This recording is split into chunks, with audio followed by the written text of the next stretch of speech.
शुरुआत करते हैं अच्छी और सच्ची खबरों की। सबसे पहले मौसम की ही बात कर रहे थे क्योंकि इन दिनों उत्तर भारत में घना कोहरा है।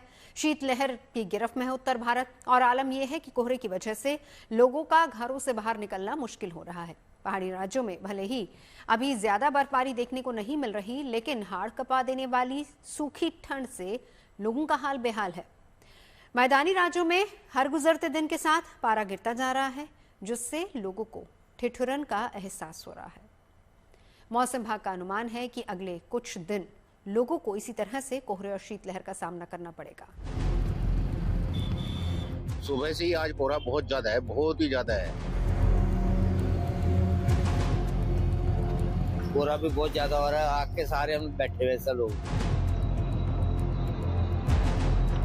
कोहरा बहुत पड़ रहा है, गाड़ियों को चलने में परेशानी आ रही है। शीतलहर में घर से आने का भी बड़ी तकलीफ होती है क्योंकि रास्ते में दिखाई नहीं देता कुछ। गाड़ी चला रहे, हाथ पैर शुरू हो जा रहे, आगे कुछ दिखाई नहीं दे रहा, इतना कोहरा हो चुका है। यहाँ लोग जगह जगह पे आग जला के बैठे हुए हैं। कोहरे की चादर ओढ़े उत्तर भारत के ज्यादातर शहर श्रीनगर, चंडीगढ़ से लेकर मोहाली तक और दिल्ली से लेकर लखनऊ और कानपुर तक हाल एक जैसा ही है।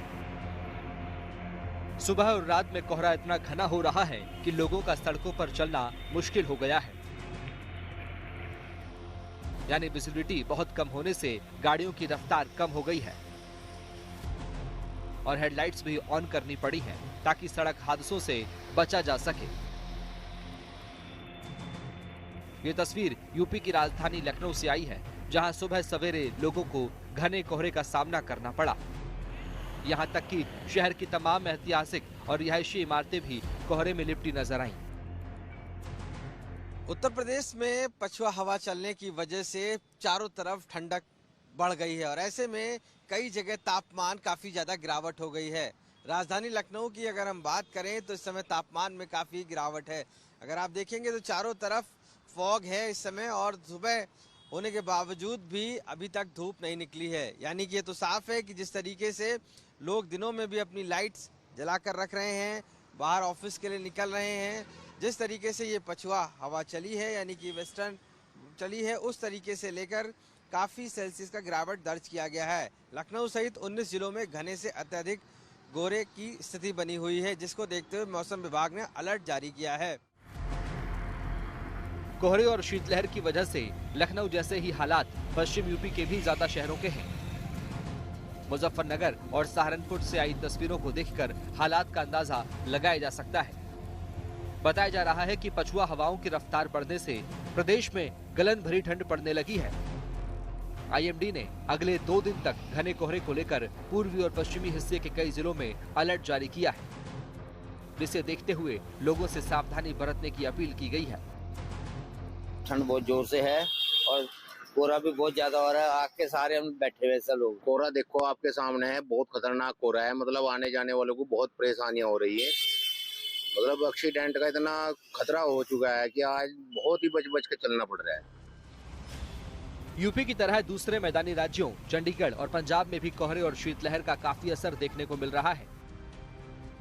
मौसम विभाग ने 2 दिन पहले ही इन राज्यों में कोहरे और शीतलहर को लेकर अलर्ट जारी किया था, जो पूरी तरह से सच साबित हुआ।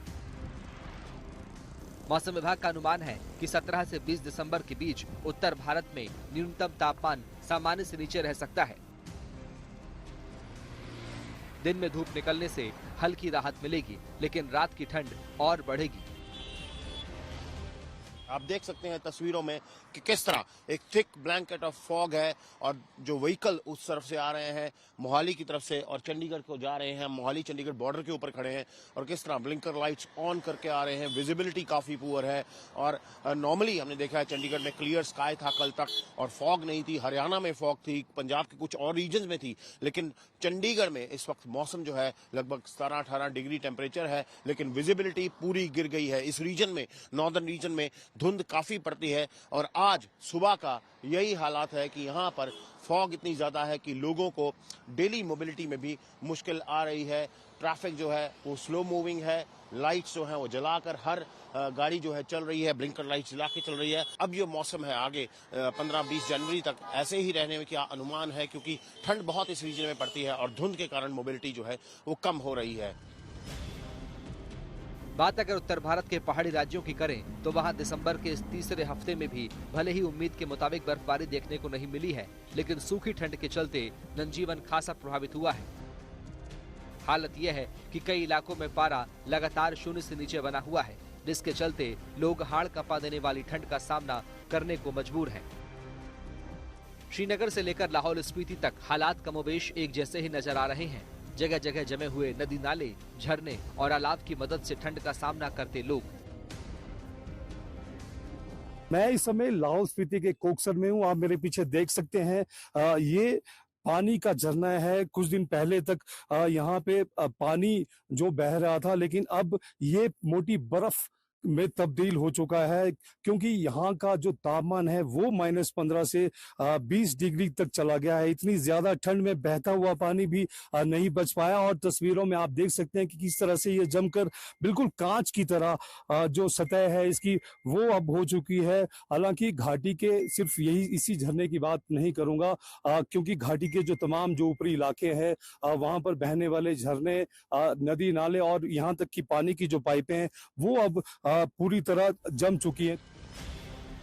मौसम के इस सर्द होते मिजाज को देखते हुए जरूरी है कि लोग बहुत जरूरी होने पर ही घरों से बाहर निकले, ताकि कड़ाके की ठंड का सामना ना करना पड़े। लखनऊ से आशीष श्रीवास्तव, चंडीगढ़ से असीम बस्ती और लाहौल स्पीति से मनमिंदर अरोड़ा के साथ bureau report, good news today. चलिए बात एक ऐसे रोमियो की जो जरूरत पड़ने पर चीन और पाकिस्तान जैसे पड़ोसियों की नींद उड़ा देगा। सेना और वायुसेना की तरह इंडियन नेवी भी आधुनिक बनने के दौर से गुजर रही है। अलग अलग युद्धपोत, डिस्ट्रॉयर्स और फ्रिगेट के अलावा नौसेना के विशाल बेड़े में एडवांस फाइटर जेट और हेलीकॉप्टर्स को शामिल किया जा रहा है। और इसी कड़ी में आज गोवा के हंसा नेवल बेस पर MH-60R Romeo multi role helicopter को शामिल किया गया, जो समंदर के अंदर चलने वाले सबमरीन यानी कि पनडुब्बी का शिकार करने में महारथी है। समंदर में हिंद का प्रहरी बने रोमियो की ताकत आपको दिखाते हैं।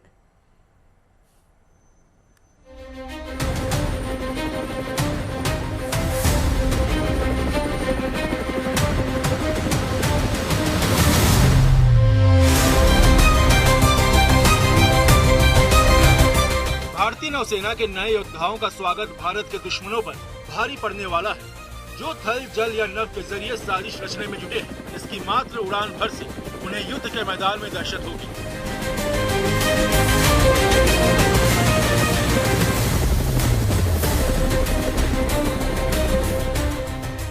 नौसेना के इस रोमियो यानी MH-60R सी हॉक के हुंकार से दुश्मनों का सुकून छिन चुका है। रोमियो की उड़ान भर से दुश्मनों की नींद उड़ चुकी है। गोवा के हंसा नेवी बेस पर MH-60R Romeo multi role helicopter की दूसरी स्क्वाड्रन को कमीशन यानी शामिल किया गया। इस कार्यक्रम में खुद नौसेना प्रमुख एडमिरल दिनेश के त्रिपाठी नौसेना के दूसरे अधिकारियों के साथ मौजूद रहे।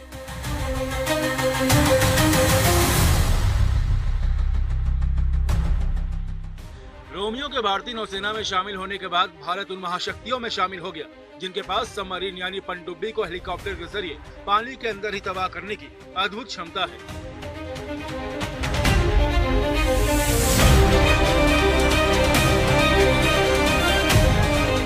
मल्टी रोल हेलीकॉप्टर्स जो होते हैं वो उनको एक तरह से हम फ्लाइंग फ्रिगेट कहते हैं नेवी में, क्योंकि ये मल्टी रोल जैसा नाम है इनका, ये एंटी सबमरीन वॉरफेयर भी कर सकते हैं, एंटी सरफेस वॉरफेयर भी कर सकते हैं, सर्वेलेंस मिशन भी कर सकते हैं और ज़रूरत पड़ी तो सर्च एंड रेस्क्यू भी कर सकते हैं। और शिप से ऑपरेट करके ये जो शिप की जो मारक क्षमता है, शिप की जो कॉम्बैट रेडीनेस है, उसको कई गुना बढ़ा देते हैं।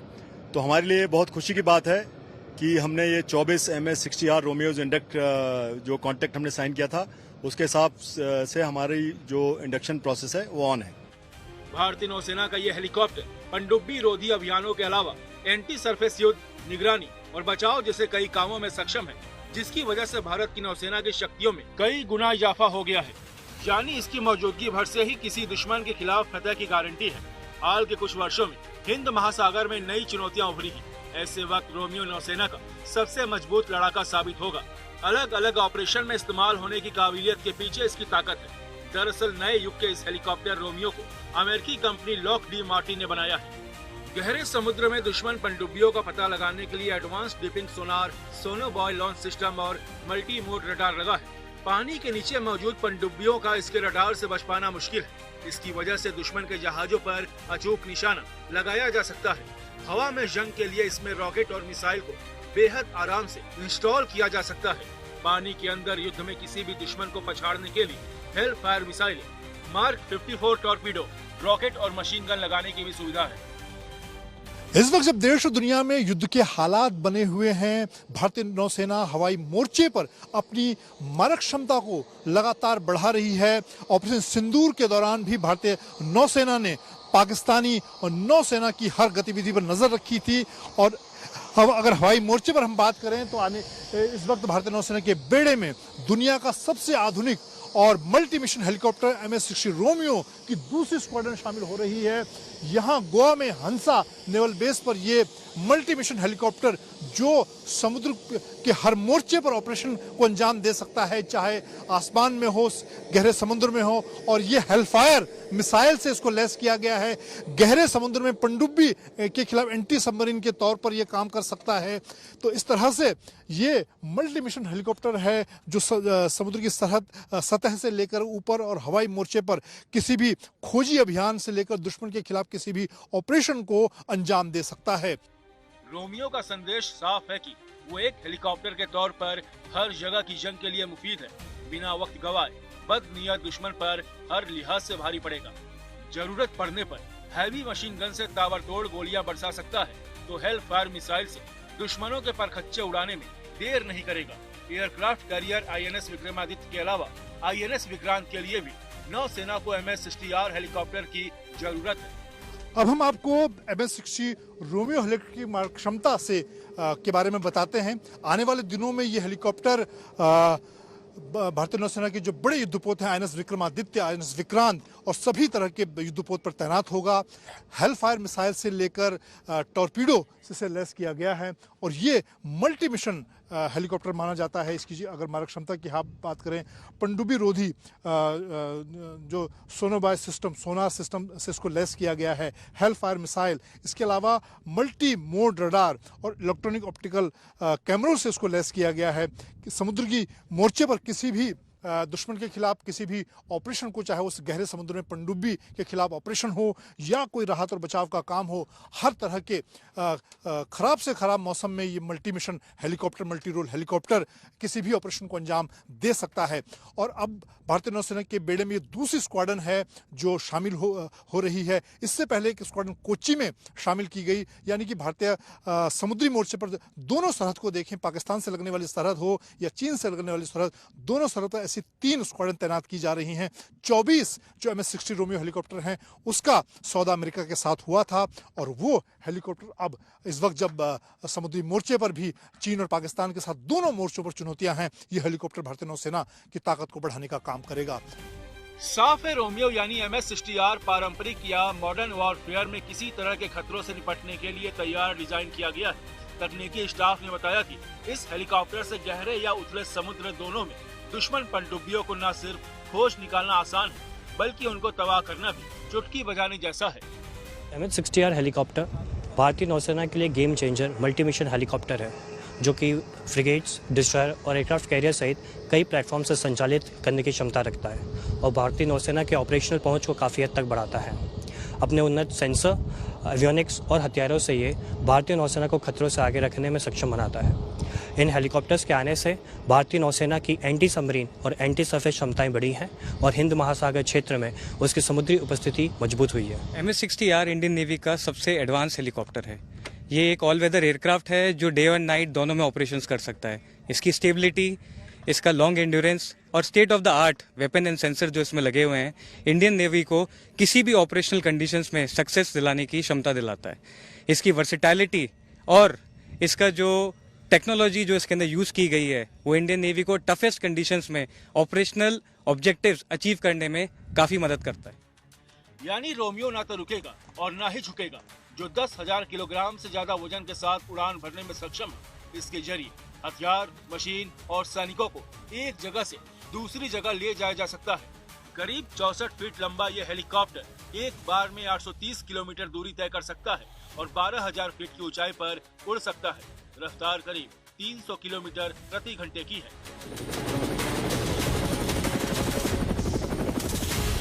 साफ है कि बचाव से लेकर दुश्मनों पर प्रहार तक हिंद महासागर में चीन की बढ़ती गतिविधियों को देखते हुए ये लड़ाका नौसेना के लिए बेहद कारगर साबित होगा। निगरानी और जासूसी के अलावा ये व्यापारिक जहाजों पर होने वाले हमलों को रोकने में सक्षम होगा। 2020 में भारत ने अमेरिका से ऐसे 24 हेलीकॉप्टरों की डील की थी। पहली स्क्वाड्रन INAS 334 को मार्च 2024 में कोच्चि में कमीशन किया गया था। आज नौसेना में शामिल दूसरी स्क्वाड्रन INAS 335 को शामिल किया गया। नौसेना के ये रोमियो भारत के दुश्मनों की नींद उड़ाने वाले हैं। गोवा से मंजीत नेगी के साथ पूरी रिपोर्ट। खबरें सच्ची होनी चाहिए, अच्छी खुद ब खुद लगती हैं। Navjot Randhawa signing off. आप सुनते रहिए गुड न्यूज, देखते रहिए गुड न्यूज।